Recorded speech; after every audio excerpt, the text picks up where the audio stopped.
Welcome fellow bookworms to Tipra's Den. My name is Whitney and today we have an unhaul video.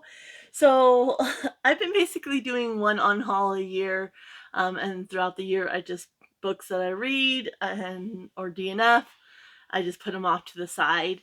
And so yeah, now's the time to get them out of the house.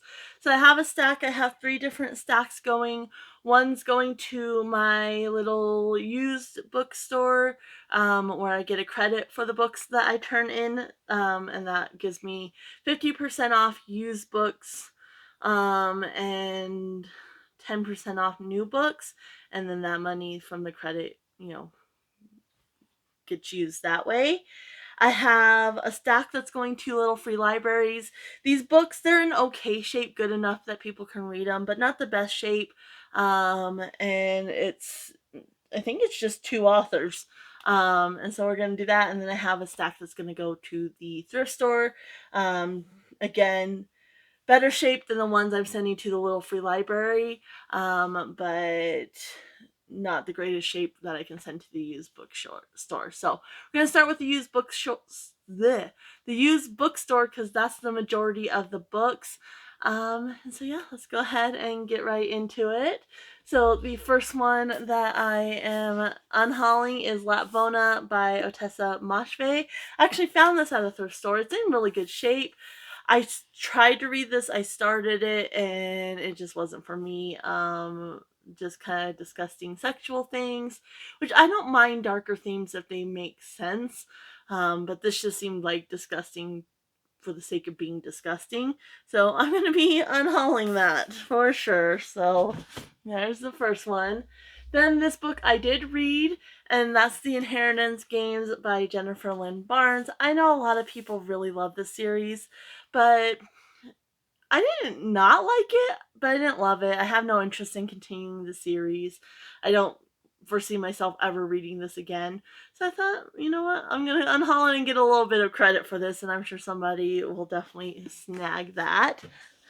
And then, let's see here. Then we have another one I read, and that's Neuromancer by William Gibson. Again, there was weird sexual things that just fell out of place. I did like components of this book, but it really just wasn't for me. So that's going to be unhauled. Then this one.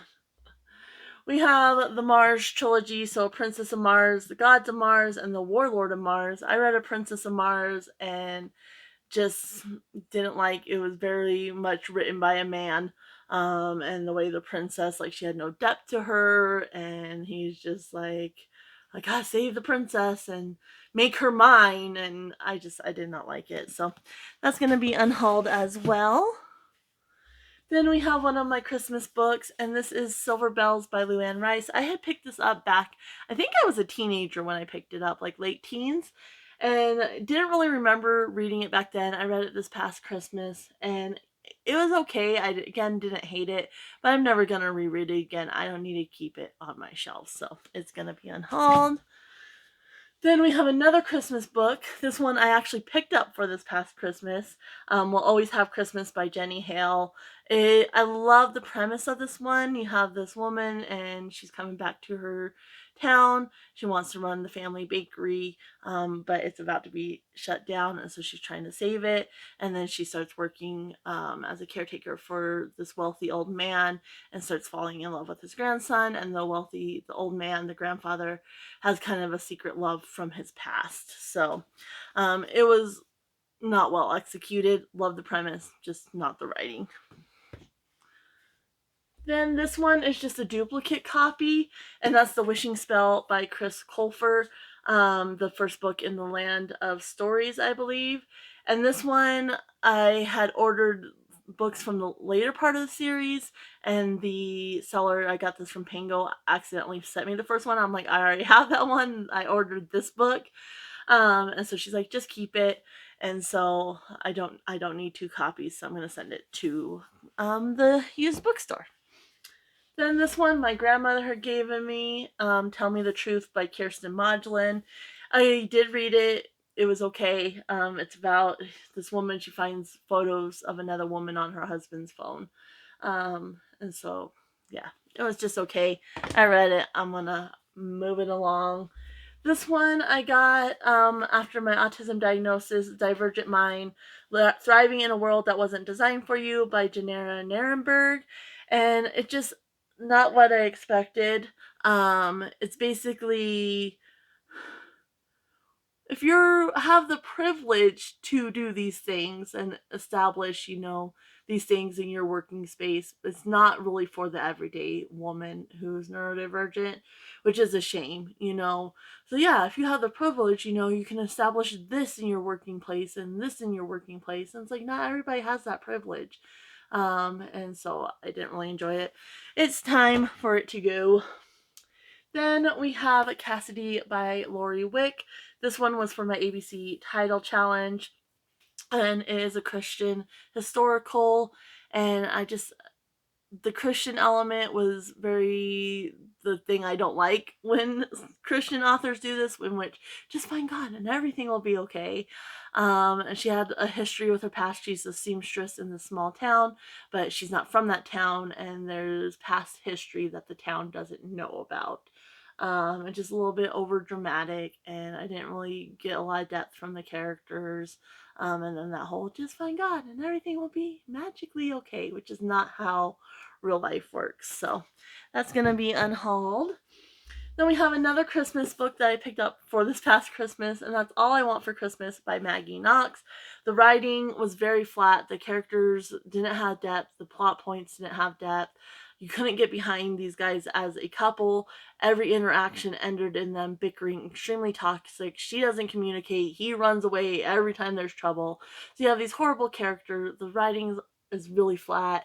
And yeah, I don't want to keep it. So this is actually an author duo, and I did read their other book. Again, the writing was a little flat, but the characters were at least likable, and I like the premise of that book, so I'm keeping that one, but getting rid of this one for sure. Then we have The House of the Seven Sisters by L. Eggles. And this one, you basically have these seven sisters, and they're kind of coming back, and I think trying to save a bakery or something. And just every sister has so much trauma, and it just got really old and really redundant, and it's really short. There's too many characters going on, and it kind of loses focus. And so yeah, that one's gonna be unhauled as well. Then this is just a duplicate. I accidentally bought 2 copies, and that's The Secret in the Old Lace by Carolyn Keene. It's number 59 of the Nancy Drew Mystery Stories, and I have 2 copies, which I don't need, so. And this other one is also a duplicate. I had this one, and then I ended up getting a box set with this one in it, and that's The Mystery at Lilac Inn, which is number 4 of the Nancy Drew Mystery Stories by Carolyn Keene. So again, just a duplicate. Then we have The Family Across the Street by Nicole Trope. This was for my ABC title challenge for my F title, and I don't really remember this one, but I remember I didn't particularly enjoy it. So basically has this husband and wife duo with their 2 twins who move on to the street, and there's something suspicious about the family. So don't need to hold on to that. I'm also going to get rid of my I title, which was for the challenge, and that was I Was Amelia Earhart by Jane Mendelsohn. And this one, it just was a little weird. The choices for, because obviously it's speculative. We don't know what happened to Amelia Earhart. So basically it gives you a little bit of context beforehand, but then it's mainly the main point of the story is kind of speculating on what potentially happened. And basically she crash lands with her navigator, and they're just on this deserted island together, and kind of the choices at the end didn't really make sense and such. So I'm like, yeah, no, I'm good. I don't need to keep that one. Then we have another book I got for this past Christmas, and that's Silent Night, The Story of the World War I Christmas Truce by Stanley Weintraub. And yeah, this is very, very dry, very, very repetitive. It had some interesting points, and I think if you're a history buff, you might enjoy this, but it got very, very repetitive, and so I have no plans on ever rereading that, and I don't want to keep it, so there is that one. Then we got some mass market paperbacks. So first we have Little Fires Everywhere by Celeste Ng. And this one I tried to read. The writing just wasn't it for me, and so I ended up DNFing this. And so this is going too. Then we have another one from my ABC Title Challenge, and that was XO by Jeffrey Deaver. And very kind of writings, very like the writer kind of mansplains everything. I didn't particularly connect to the characters or really enjoyed it, the writing style, and so I'm going to be unhauling it. But I did read it. Then we have Another Christmas. This wasn't from this past Christmas. I think I read it last year. And that's Christmas Journeys by Emma Richmond, Catherine George, Lindsay Stevens, and Kay Gregory. So there's 4 different little short stories by those authors. And it was okay. None of the writing was all that great. Not one that I plan on revisiting or anything like that. So I figured it can be unhauled. Then we have another one from my ABC title. This was for my Q title, and that's The Queen's Lady by Shannon Drake. I just didn't love this. There were some weird things, again, with like the queen and how the Mary Queen of Scots was portrayed and her relationship with these characters. And yeah, I didn't love the writing, and so it's gonna go to. See if I can squeeze it down here, maybe. Do it like that. Okay.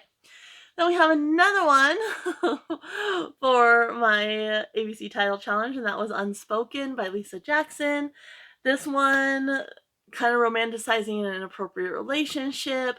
All the men are extremely misogynistic, thinking about what a woman's going to be like in bed or reflecting on what she was like in bed, and just not like the characters weren't likable, very wishy-washy, inappropriate relationship. Some of the things didn't really make sense. And so yeah, I'm not gonna be holding on to this one either.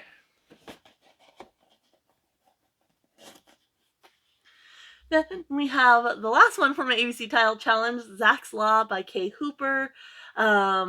Again, just not very well written. The way the characters were written, I couldn't really get behind them and their relationship. And so I'm not going to be keeping it.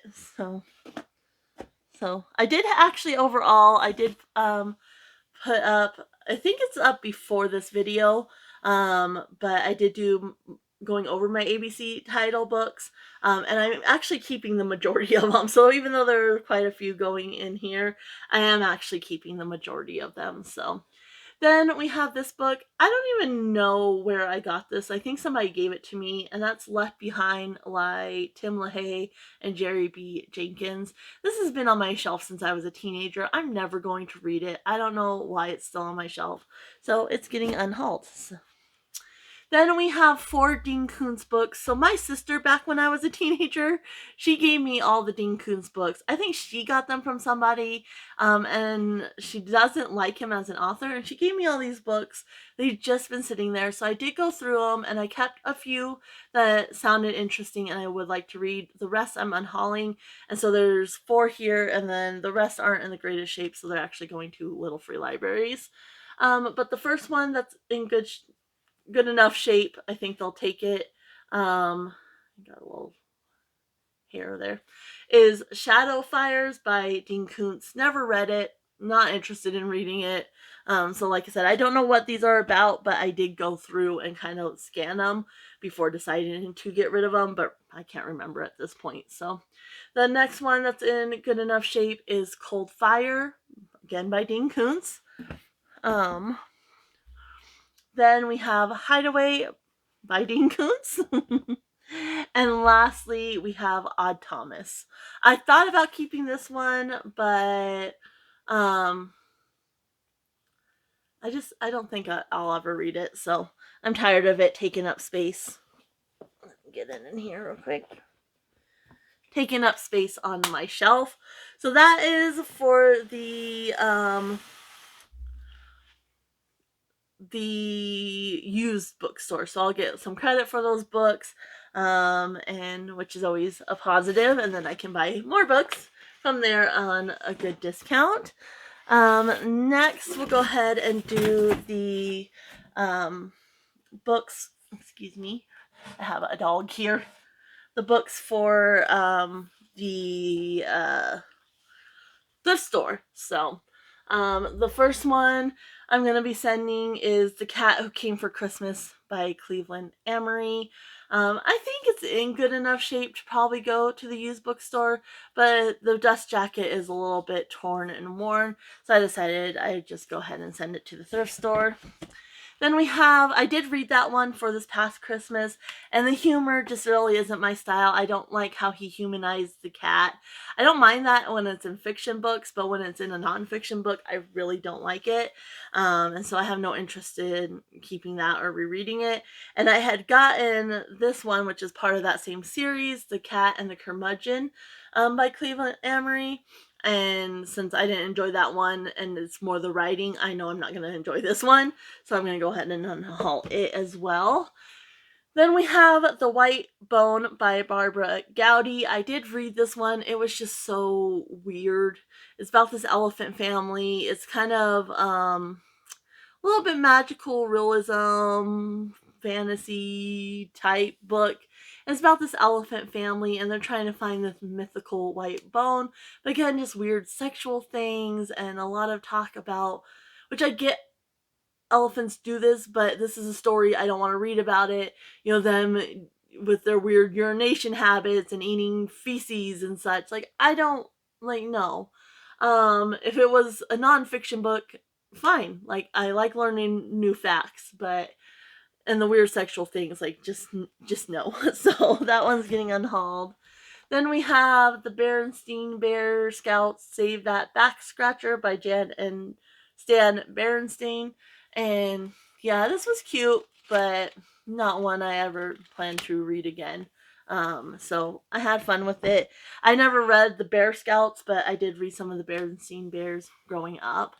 And then we have The Curse of the Chocolate Phoenix by Kate Saunders. I actually got this for Aurelium because I needed a book with Phoenix, and this is middle grade, so I thought it would go fast, and I did not enjoy this.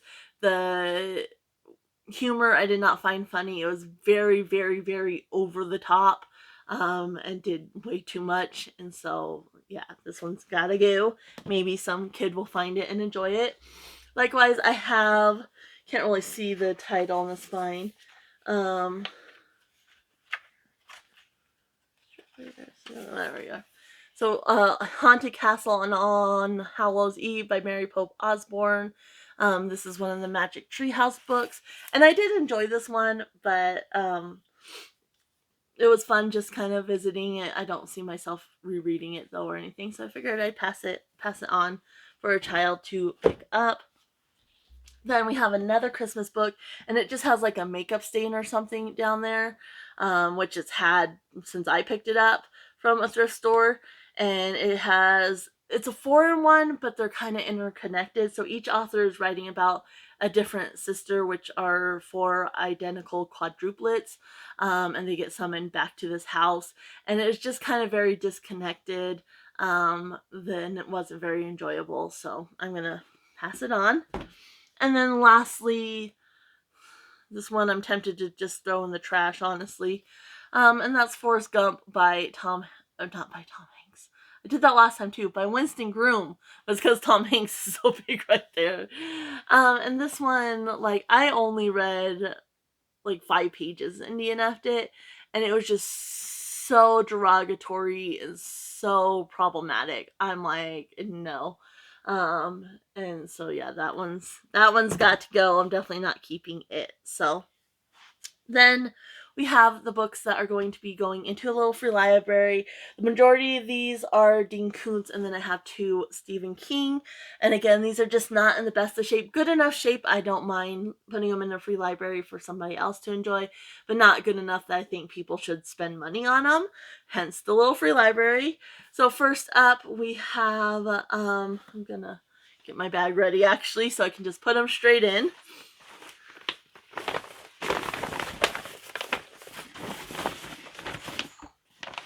Okay, So first up, we have Strangers. Again, these are all by Dean Koontz. And so, like I said, I did look when I was going through them. I looked at the little synopsis to see if I would be interested, and all these ones just didn't catch my attention, didn't sound like something I wanted to read. We also have From the Corner of His Eye, again by Dean Koontz. We have The Face by Dean Koontz. Like The Door to December by Dean Koontz. Lightning. Intensity. This one's probably in the worst shape. It's got some water damage on the back and the back cover, but it's still readable. And there's no mold or anything like that, so that's gonna go. Then we have Dragon Tears, also again by Dean Koontz. It just feels wrong not saying the author when I say the title. The Servants of Twilight by Dean Koontz. Midnight by Dean Koontz. Whispers, again by Dean Koontz. And the last one by Dean Koontz is Life Expectancy. And then the two Stephen King we have is Dreamcatcher, and then Hearts in Atlantis are the two Stephen Kings. So those are all going. And yeah, that's it for the unhaul. These are all books from 2024. Minus, the ones that I've been holding on since I was a teenager and finally went through and got them off my shelves. So I think that was 49 books. So not a huge unhaul, but a good chunk of books are going, and it'll be nice to have them off my shelves. I would love to know if you've read any of these, kind of your opinion, if they're books you would have kept or if you would have unhauled as well. I definitely would love to know that down in the comments below. If you just want to let me know you were here and you're watching and supporting the channel by commenting, you can always leave a rabbit or any type of animal emoji. I'm going to go ahead and leave you guys here. Happy reading, everyone. Bye.